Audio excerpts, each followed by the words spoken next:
ये तो सच्चाई बताइए कि ये पांचवी बड़ी अर्थव्यवस्था किसके लिए है। आपने चंद पूंजीपतियों का 16 लाख करोड़ रुपए माफ किया। ये इस देश की सच्चाई है। आपने 16 लाख करोड़ रुपए पूंजीपतियों का माफ किया। आपने 14 देश के प्रधानमंत्रियों ने जितना कर्जा लिया उससे दोगुना कर्जा अकेले आपकी सरकार ने लिया। आपने 150 लाख करोड़ रुपए कर्जा लेने का काम किया, देश को कर्ज में डुबाने का काम किया। मान्यवर, मैं बताना चाहता हूं इस सरकार से किन किन वर्गों को उम्मीद थी। इस सरकार से उम्मीद थी देश के अन्नदाता किसानों को कि आप एमएसपी दोगुना करेंगे। आपने एमएसपी दोगुना नहीं की। आपने किसानों की फूड सब्सिडी का काटने का काम किया, फर्टिलाइजर सब्सिडी काटने का काम किया, कृषि क्षेत्र को देने वाले बजट को खत्म करने का काम किया।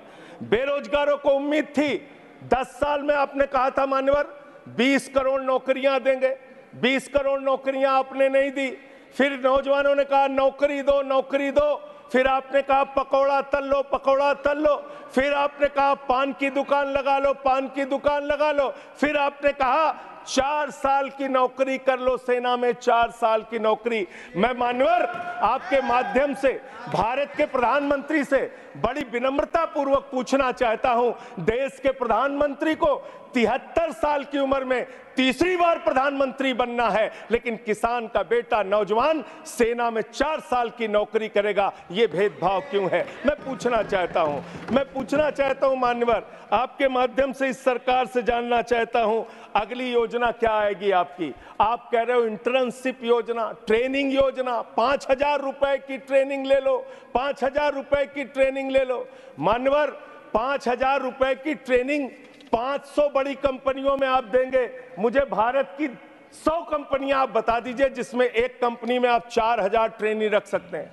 एक कंपनी बता दीजिए जिसमें आप 4,000 प्रशिक्षु आप रख सकते हैं ट्रेनिंग के तौर पे। ये भी आपका आंकड़ा सिर्फ एक जुमला है, इसके अलावा कुछ नहीं है। अब मुझे लगता है एक ही योजना बाकी रह गई है मान्यवर। वो योजना है कि हमारी भारत की सरकार, आदरणीय नरेंद्र मोदी जी की सरकार अगली योजना लेके आएगी कि इस देश के नौजवानों को मुफ्त में 5 करोड़ कटोरा बांटा जाएगा। भीख मांगो योजना, भीख मांगो योजना लाने का काम ये लोग करेंगे। मान्यवर, इस देश में आपने अर्थव्यवस्था को लेकर कहा पांचवी बड़ी अर्थव्यवस्था है। वो 5वीं बड़ी अर्थव्यवस्था का लाभ किसको मिल रहा है? आपके चंद पूंजीपति मित्रों को, जिसका 16 लाख करोड़ रुपए आपने माफ किया, जो हजारों करोड़ लूटकर हिंदुस्तान से चले गए। मान्यवर, मैं बड़ी विनम्रता पूर्वक कहना चाहता हूं मित्रों, बड़ी डिलीटेड जी, डिफिकल्टी। ठीक है सर। मान्यवर, मैं बड़ी विनम्रता पूर्वक आपके माध्यम से पूछना चाहता हूं, क्या इस देश की अर्थव्यवस्था में रेहड़ी पटरी वालों का कोई योगदान नहीं? जो 10 करोड़ रेहड़ी पटरी वाले पूरे देश में हैं, उनका कोई योगदान नहीं है क्या मान्यवर? वो भी सरकार को टैक्स भरते हैं। आपकी सरकार उनको भी फूटी आंख से देखना नहीं चाहती। आपने रेहड़ी पटरी वालों को कहा अपने नाम के आगे नेम प्लेट लगाओ, अपने नाम के आगे नेम प्लेट लगाओ। हिंदू हो कि मुसलमान, दलित हो कि पीछे आदिवासी हो, क्या हो ये बताओ। मैं पूछना चाहता हूं आपके माध्यम से सरकार के कहना चाहता हूं मान्यवर, अगर नेम प्लेट लगवाना है तो लगवाइए गले में नेम प्लेट। नीरव मोदी के गले में नेम प्लेट लगवाइए कि 20,000 करोड़ रुपए हिंदुस्तान का वो बाकी है। लगवाइए नेम प्लेट। 10,000 करोड़ रुपए विजय माल्या हिंदुस्तान का बाकी है। लगवाइए नेम प्लेट गले में ललित मोदी के कि 3,000 करोड़ रुपए हिंदुस्तान का लूट के भाग गया। लगवाइए नेम प्लेट मान्यवर।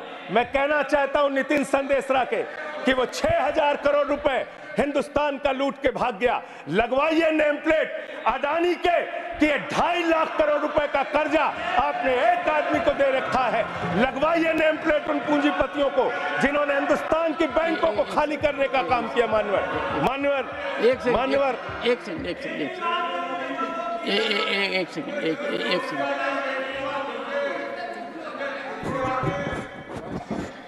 सेकंड।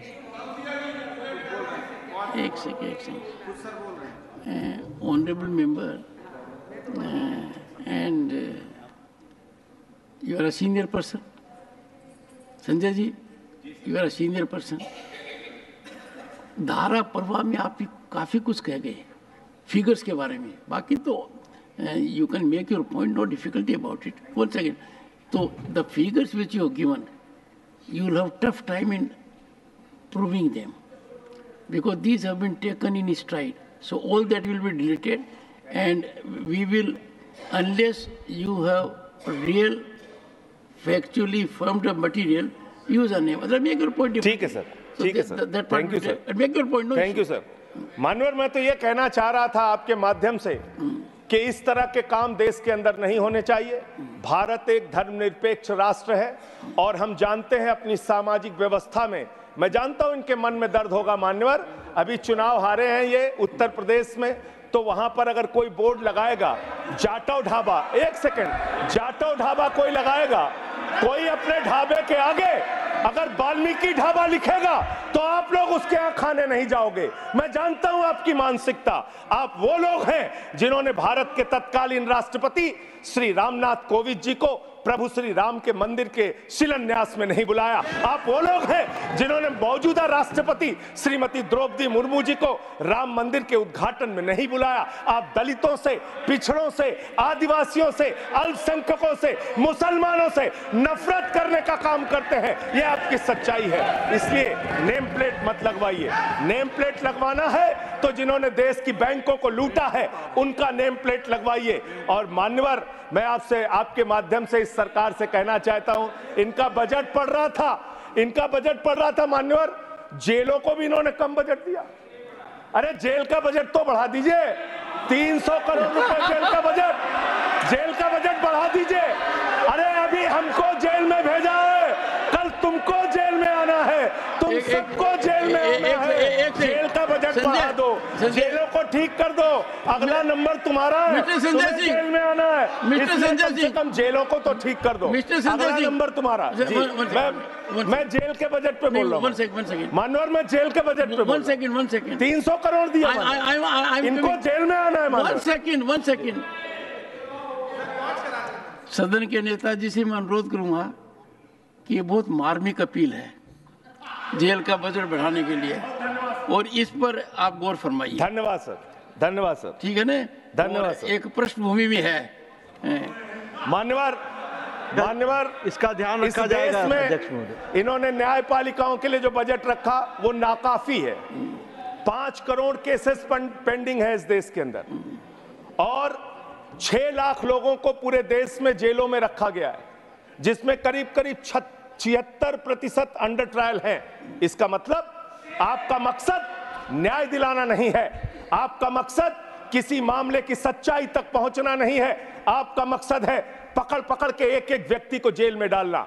आपने दिल्ली के मुख्यमंत्री को, जिनकी शुगर 36 बार 50 से नीचे जा चुकी है, आपने दिल्ली के मुख्यमंत्री को पकड़ के जेल में डाल दिया। नहीं मानवर, अब इनको बार बार मौका मत दीजिए, मुझे अपनी बात पूरी करने दीजिए। I am not yielding sir, I am not. आपने 2 बार कहा, हैबिट बना लिया इन्होंने सर। दिल्ली के मुख्यमंत्री को सर इन्होंने पकड़ के जेल में डाल के रखा, दिल्ली के शिक्षा मंत्री को इन्होंने 2 साल से जेल में रखा, दिल्ली के स्वास्थ्य मंत्री को इन्होंने 2 साल से जेल में रखा।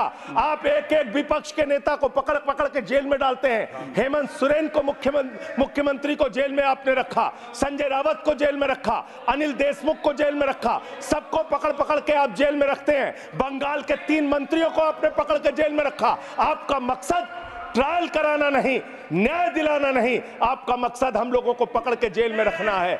जितना जेल में डालोगे, मैं आपसे कहना चाहता हूं, जितना जेल में डालोगे उतना गर्त में जाओगे। जिसने भी ये राजनीति की है उसका समापन हो गया है। अभी 240 पे पहुंचे हो, कल 24 पे पहुंचोगे, इसके बाद 2 पे भी आओगे। मैं तो 1-2 मिनट और मैं बस कह के अपनी बात खत्म करूंगा, मेरे टाइम में से उसको काट लीजिएगा। मान्यवर, भेदभाव की बात, सबसे भेदभाव इनको करना है।